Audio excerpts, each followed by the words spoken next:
Mesdames et messieurs, chers téléspectateurs, c'est pour la toute première fois que la ville d'Issiro bénéficie d'un si grand projet, celui d'asphaltage des différentes voiries. Et vous savez, ces projets occupent au moins près de 45 km de cette ville. Et ceci entre dans l'idée de la modernisation et aussi du développement que vise le chef de l'État, Félix Antoine Tshisekedi. Vous savez, auparavant, ça n'a jamais existé, mais cette fois-ci, c'est pour la toute première fois. Et ce projet est exécuté par la société Mogaban.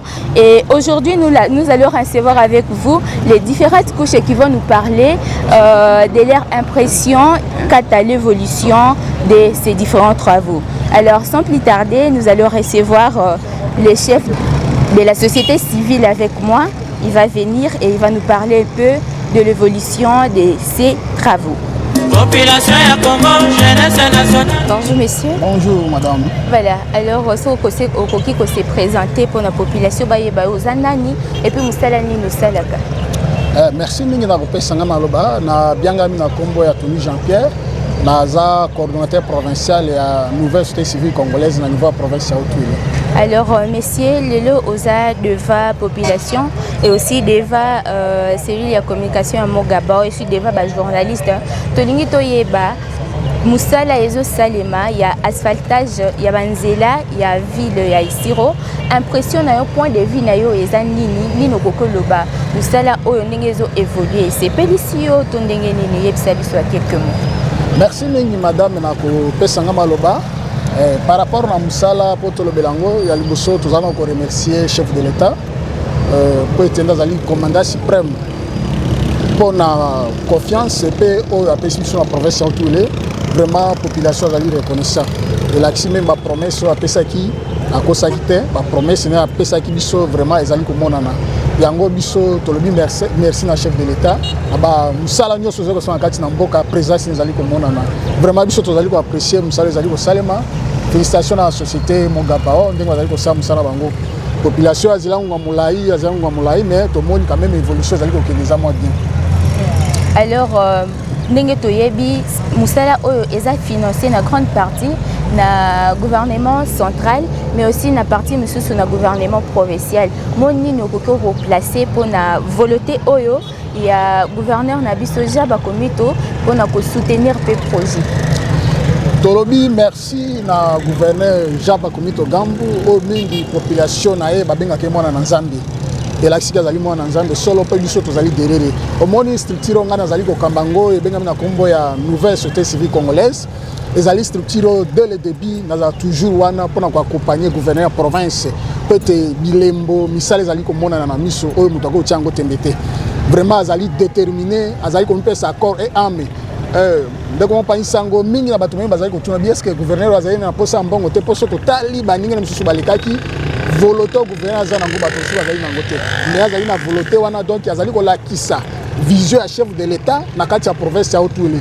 O biso tout tozali wana yango nouvelle société civile congolaise tozali déterminé à accompagner le gouverneur de la province na musala o azali ko sala o azali ko lakisa image ya développement na kati ya province na biso pas azali ko lakisa image à chef de l'État ou chef de l'État a mis pesi corps et âme pour être population azali malamu yango biso tolobi félicitations na gouverneur de la province na biso pour être ya la kapongite butu lokola moy abenga kabiso ngonga nyonso ba misa azali ko salema azali ko lakisa biso to sepeli vraiment na société Mogaba avec équipe ya sika Mogaba mo to moni accélération ya misa azali ko salema population azali ko sinda butu lokola mo itala kaka denga azali image déjà ville Isiro et c'est là image mususu oyo to se ko s'attendre yango te yango to le gouverneur province nouvelle société civile congolaise to zali wana to zali ko accompagner ye to zali ko lobela ngonga nyonso près à population to yambango na motema moko po o nyonso ba konzi bazali ko sala ezali pona biso e ko tira ka pona biso de compagnie. Alors pona kokoma na suka monini message ni ko laisser na population ya Isiro. Mona ko laisser de compagnie na ko banda pe na chef de l'État kaka na le chef de l'État merci. Merci na o nyonso azali ko sala biso to zali reconnaissant to ko bosana yango jamais. Na lobi sous merci na gouverneur ya province. pour la détermination nae on a bien kozonga simate si ça jala la tanzala mais musale kende liboso pour la population nae wapi village zero mobimba tozaki na kati na poussière mais le poussière comme continue donc on passe sango sona kozonga sima province mobimba nzele zala kiten mais lelo 4 ko ya province biso banzele fungami bapo etongami tobi merci na chef l'état merci na gouverneur ya province mais message na ko laisser ngo na population biso ya Isiro pe ya province mobimba to yamba développement et continue kati na mboka na biso to soutenir ba konzi na biso to mpesa maboko na maboko to mpesa na misala pe merci na chef de l'état na gouverneur de compagnie sango pona ba insécurité za kati na mboka mais ba insécurité sili e bandiko diminuer na ba fort au gouverneur province azali ko sala azali ko kuta ba konzi nganyos yango biso population to mpesa na maboko to soutenir ba evro et kende liboso po ezali pona bolamu na biso lelo ville na biso ici le lati robe ya sika ezali ko sala biso esengo de compagnie sango. Voilà, alors merci beaucoup. D'accord. Alors, mesdames et messieurs, chers téléspectateurs, vous venez de suivre la nouvelle société civile congolaise.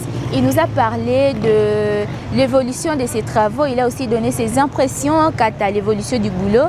Mais aussi, il a remercié les chefs de l'État et les gouverneurs de la province pour le travail qu'ils sont en train de faire pour cette grande ville d'Isiro. Alors, mesdames et messieurs, avec moi encore, nous allons recevoir la Copemeco qui va aussi nous parler de leurs impressions, mais aussi s'il y a quelques recommandations et aussi les mots qu'ils vont placer à la population. Sans plus tarder, recevez-les avec nous.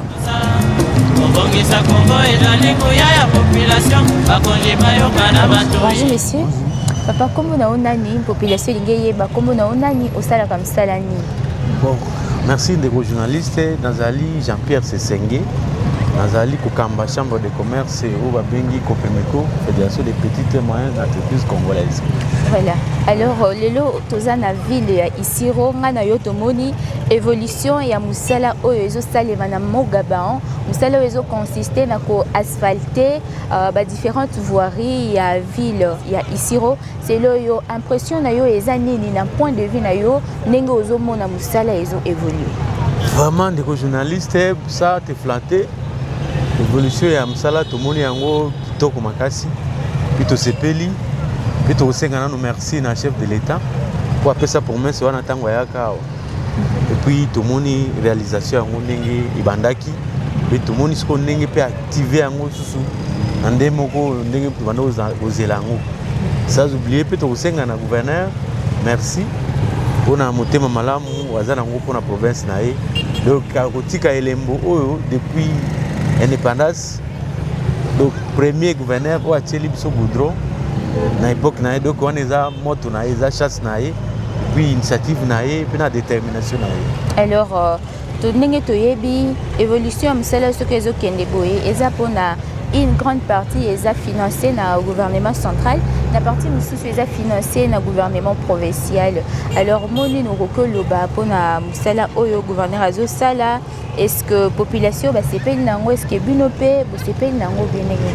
Oui, biso loko la chambre de commerce c'est vraiment to sepeli nango makasi et puis to koloba na ba membre opérateur de commune ba membre ya biso to accompagner projet wana to accompagner onde nini to accompagner ngona kufuta ba taxe pour mbongo wana ndi ku pesa su makasi na ko allonger su goudron pour soye na biso ezali ville soki sili pe babala munene pe tozwa projet wana ezala me kosala makaka na accompagnement na biso donc toyambi yango et puis toza ko soutenir yango à 100% puis tosengi na autorité asala suivi makasi projet ndenge bandi et kende vraiment te na sukande isengola biso.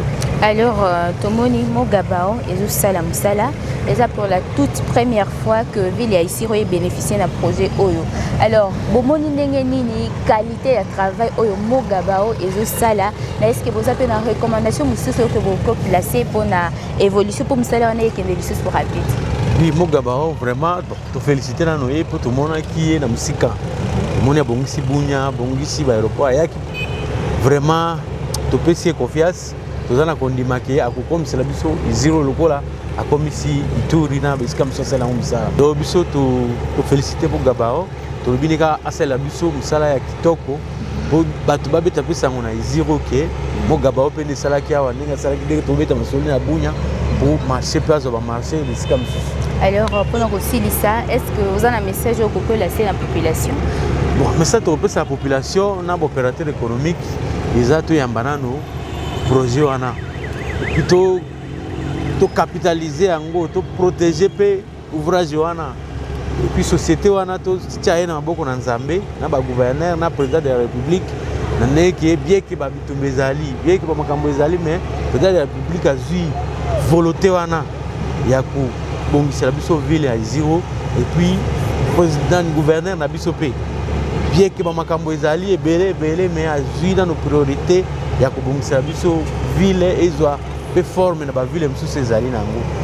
Et yango vraiment to sepeli population bafungola motema to accompagner projet oyo. D'accord. Alors merci beaucoup chef ya Copemeko pour la tana yo pesibiso. Merci les journalistes. D'accord. Biso bakolo bato a conseil oye. Population ya Congo jeunesse nationale basengile. Mesdames et messieurs, c'était là le chef de Copemeko. Il nous a parlé de l'évolution de ses travaux, il a donné aussi son point de vue, il a donné ses impressions, il a aussi formulé quelques recommandations à la société Mogaban. Il a aussi remercié le chef de l'État, mais aussi il a remercié le gouvernement provincial pour l'accompagnement de ses travaux. Alors sans plus tarder, nous allons encore recevoir aujourd'hui le président de la FENAPEC avec nous.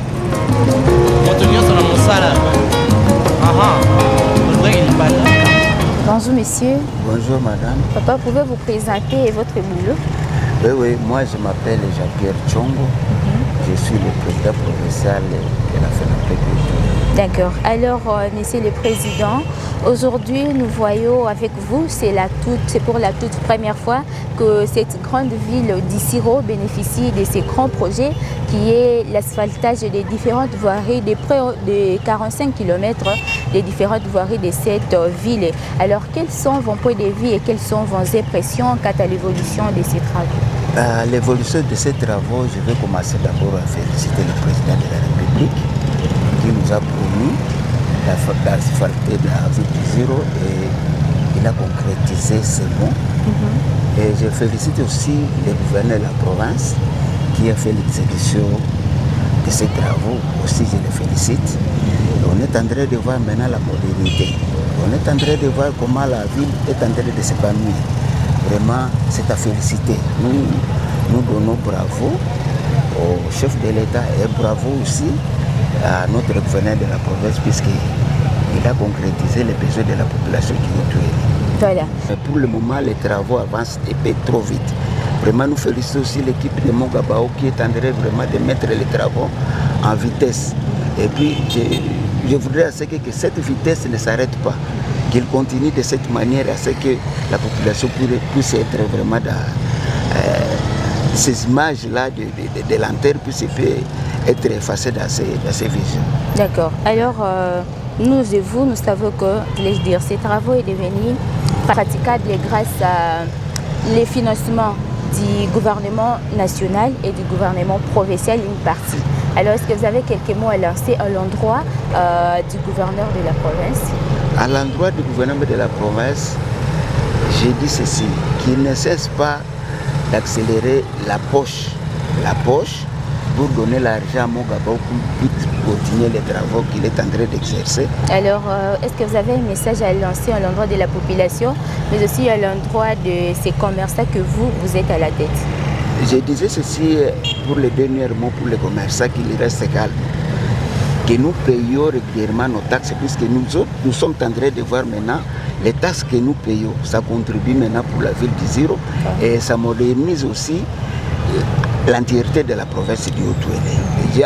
En tout cas, j'ai dit ceci, que les commerçants payent régulièrement ces taxes pour que nous voyons nous-mêmes la réalité maintenant sur le terrain. Voilà. Merci beaucoup. Merci beaucoup, madame. D'accord. Merci. Messieurs et dames, aujourd'hui, nous avons reçu les différentes couches de cette grande ville, entre autres la nouvelle société civile congolaise. Nous avons aussi reçu Copemeko, mais aussi la FENAPEC. Et ils nous ont parlé de leurs impressions, ils ont donné leurs impressions quant à l'évolution des différents travaux qui se fait voir dans toute la ville. Ils ont aussi félicité la société Mogabaon dans l'accélération de leur travail. Ils ont aussi remercié les chefs de l'État, mais aussi ils ont remercié le gouvernement provincial qui est chapeauté par le gouverneur Jean Bakomito dans l'accompagnement de ces projets qui consistent à la modernisation de différentes voiries de la ville d'Issiro. Alors, c'était une très grande joie pour moi. Je suis Evodi Akutengwe au compte de la RTFI. Un numéro réalisé en direct d'Issiro sous la coordination de Madame Sarah Mugisa avec les chefs techniques Blanchard Yuma avec toute son équipe.